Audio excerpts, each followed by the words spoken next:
So today I'm going to talk about influencing others energetically. So there are many ways we can influence other people, not only energetically. And I'm sure that you've heard about uh,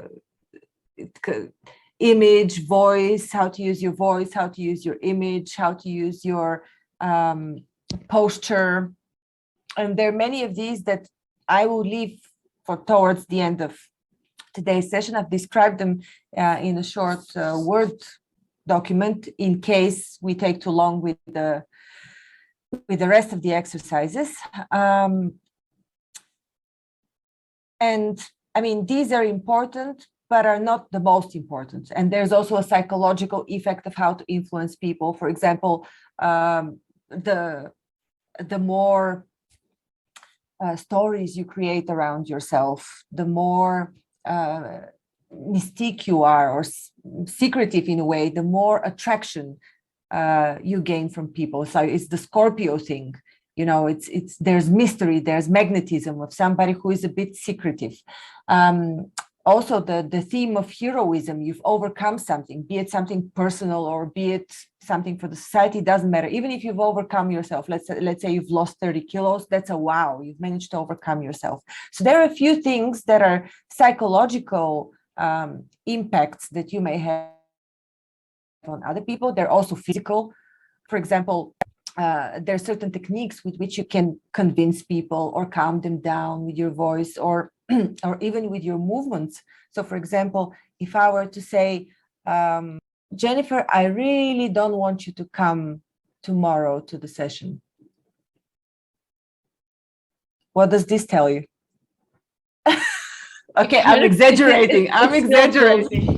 It still feels welcoming. Exactly. Yeah. So my energy and my movements are telling you come, but my words are telling you don't come. And I did it in an obvious way. You can do it in a more subtle way. And there are situations where you may have to use these tools. For example, if you don't want to confront somebody, but you still want to express your opinion, whether you agree or disagree, you can use these. Either you give, or you block in some way, or you block, or you block with your crossing your hands, your legs. Also, you can relax other people by making soft movements, like wavy, or like this, or like you're caressing them, or you can caress yourself. Slow movements, and this aligns with the voice. So everything you do consciously, these are also logical things, but somebody needs maybe to focus your attention to that, so that you know. But if you really think about the people who influence you, these are people who, first of all, have some sort of an appearance. They're not super unattractive, there's something interesting to them. They don't need to be supermodels or perfect, but there's something interesting. There's something that's grabbing you, that it's a bit out of the norm, not to the extent to which they look crazy, because of course everything like teeth, hair, cleanliness, smell, these are basic things that need to be met. Rarely would you see somebody who is very, very unattractive or repulsive and would be influential, right? They need to be some sort of I would say even representative, not necessarily, but decent and pleasant to look at, not repulsive. And also there needs to be something that stands out. If somebody is to influence you, they can't be just one of the masses. Nobody, and this includes clothes, nobody dressed in black and gray would influence you that much. I mean, usually it's somebody wearing a bit more either bright colors or something that stands out, no matter what. It could be glasses, like remember Elton John's glasses, he always wears different colors glasses. And so that's his memorable part of the appearance. Okay, I don't want to go too deep in that. I more or less told you the important things. Of course, we can go into detail as into the posture, of course, stand up straight. And since there's a very strong mind-body connection, which is also an energy connection, if you stand up straight consciously, your mood improves, you internally feel more confident. So even if you didn't feel confident before that, if you consciously stand up straight, you start becoming more confident. You start looking and feeling, most importantly, you feel more influential and your energy changes. When you feel, that means your energy is already flowing differently. So with the voice, when you're trying to be influential, there are three basic types of modes, voice modes. One of them is just, it's just peaceful, friendly, it's deep, and it has a, how should I explain it? It has a storyteller pleasantness to it in a way.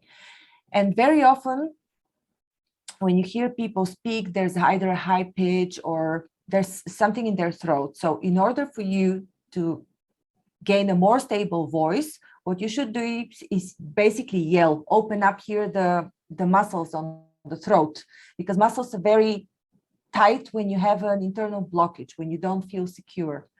So what you do is either you start screaming or singing with it out loud to release the muscles. You can do that before an interview, or if you feel like you need to be more convincing. The other mode is the commanding mode, and this is used when you instruct people. For example, there are teachers, kindergarten teachers that simply have this tonality, even if it's not rude, but it's just strict and commanding. People can't command, and you can learn that. It's all about game playing.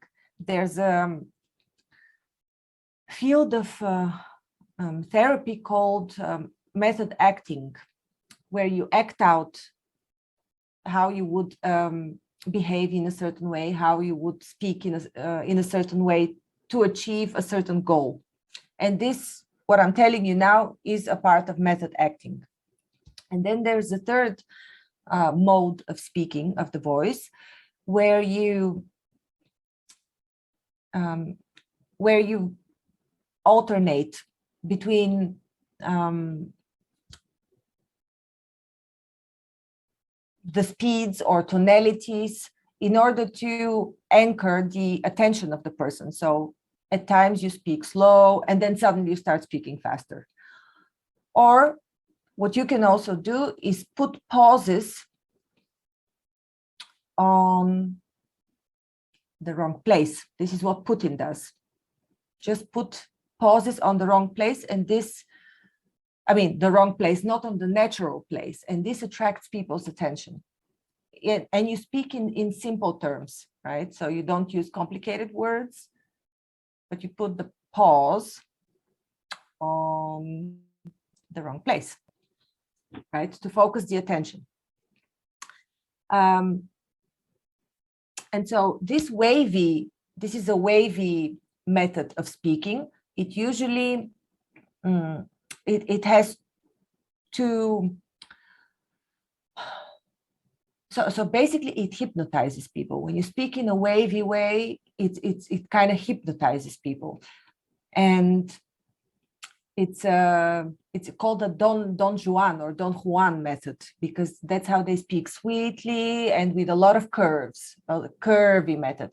And then if you add on to the curvy method this pausing at the wrong place, people can be absolutely focused, hypnotized. So, but if you're only using the curvy method, somebody may think, okay, my alertness is being challenged. I'm not alert anymore. So it depends on the situation. Where are you speaking? What are you trying to achieve?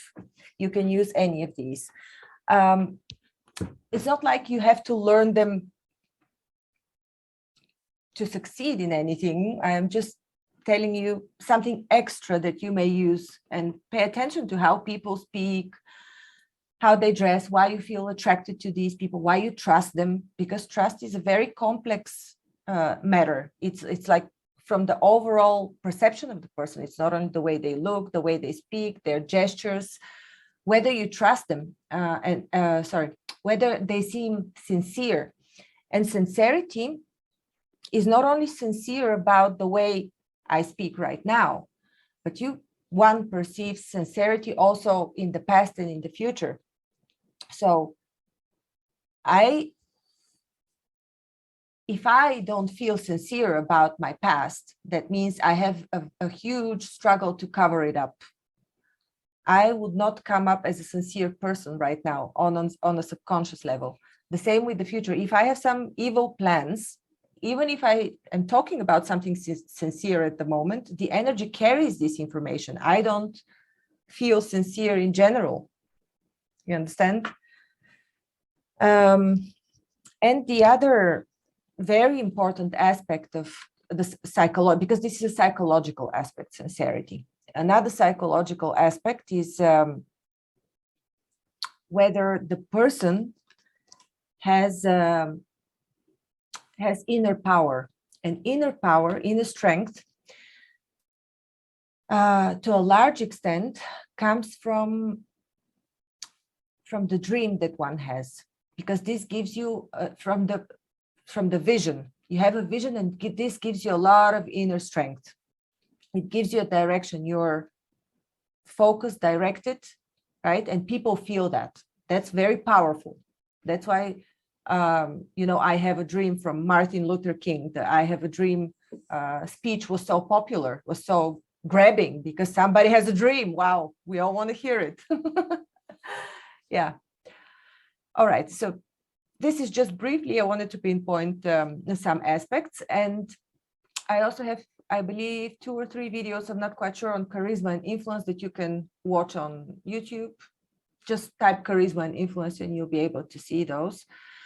But now I want to talk about the energy method, because we are mostly focusing now on this method, further energy information system, with the 2 flows. And this has to do with the chakras, how we can, I wouldn't say control, influence another person for the better, of course, with the intention to improve communication, with the intention to come across as whatever we want to come across as, like to build rapport between the people, basically. So we are going to learn how to identify our most dominant chakra. We're going to learn to identify their most dominant chakra. And bear in mind that there is a dominant chakra in general, but at certain times, another chakra may be active, or another chakra may become active in a certain conversation.